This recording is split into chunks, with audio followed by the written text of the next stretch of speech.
Hi and welcome back. Today I'm going to be finishing up the anvil stand upgrade by installing the new spring-loaded Hardy hold-down tool.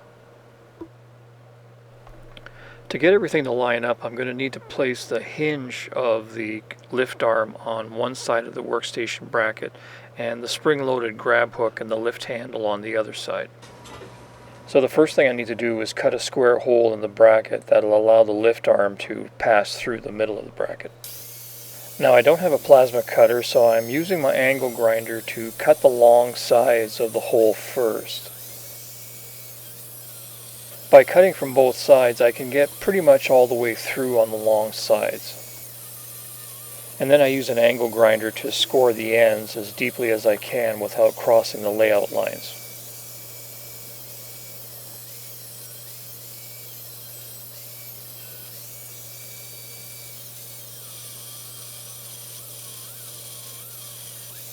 Once I've done that, I'm going to make a diagonal cut that will allow me to get all the way through the beam. Again, I'll cut it from both sides, and that'll free up both ends.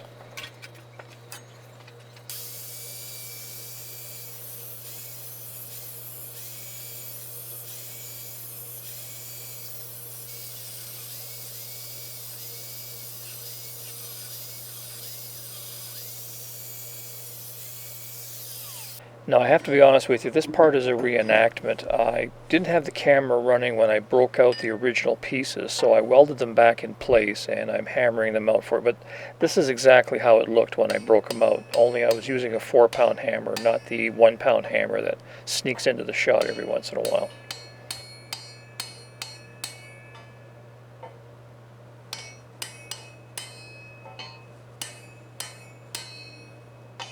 Again, the long sides were cut all the way through as well as the diagonal, and the end cuts were scored fairly deeply, so it really did break through fairly easily.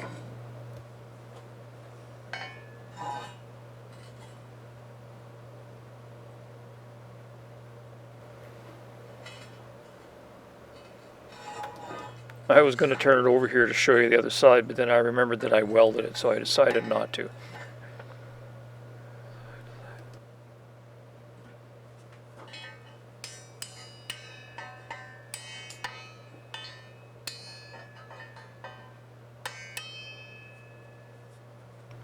Once the hole's all cleaned up, I'm ready to weld in the hinge bracket.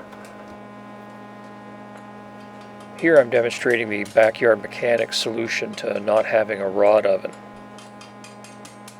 It's really cold and damp here right now, so a new rod right out of the box doesn't want to spark. So you have to run a fair amount of current through it so it dries out and starts to behave. Once it sparks reliably, I'll move it over to the work and start my weld.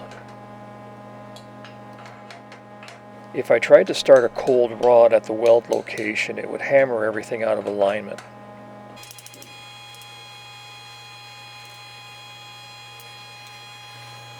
All the parts have been pre-drilled and assembled using this 1/2-inch bolt. The short piece of square pipe in the middle is how I'm going to be attaching the lift handle to the hinge mechanism.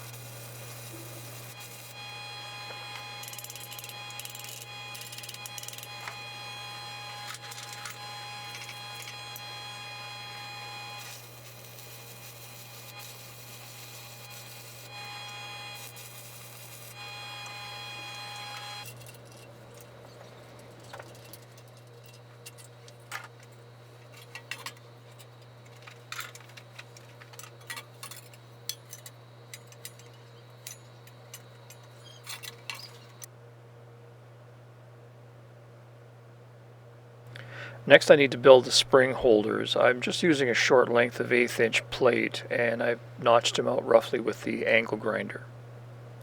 I have both of them clamped together here. One's for the bottom bracket and the other one is attached to a bolt that I'm going to be using to tension the springs.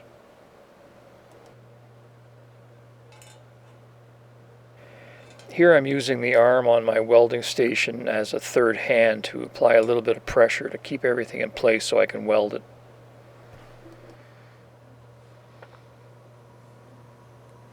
The pivot on the welding arm that's holding this pipe is loose, and the weight of the pipe just gives enough pressure to keep everything in place so I can start the weld.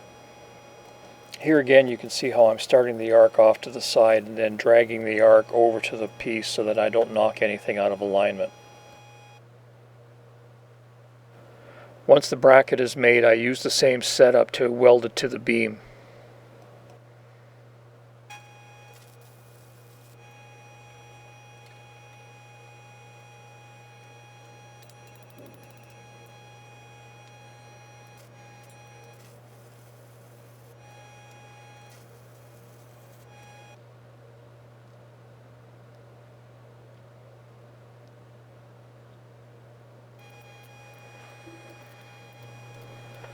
Now that I'm done all those little welds, I can weld the pipe that I was using as a hold down tool to the hinge block.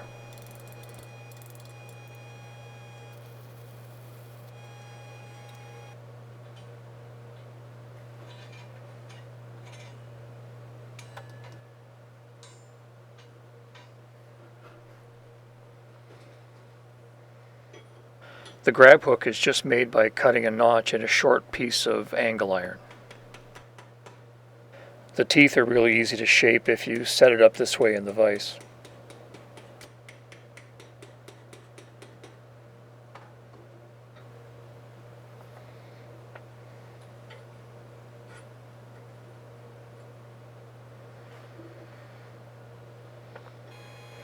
Here's another look at that third hand setup that I was using earlier.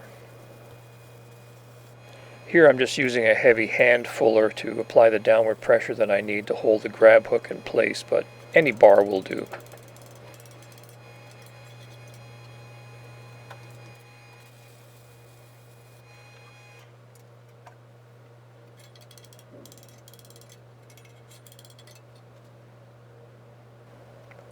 And here's how the whole thing works. The top end of the chain is hooked to the base of a Hardy tool, and then the other end of the chain is attached to the grab hook. The spring tension keeps the Hardy tool from bouncing around all over the place. You're never going to stop all of the movement unless you weld the Hardy tool right to your anvil, but the spring tension does allow it to snap back into the same spot, so at least you're not chasing it around all over the place.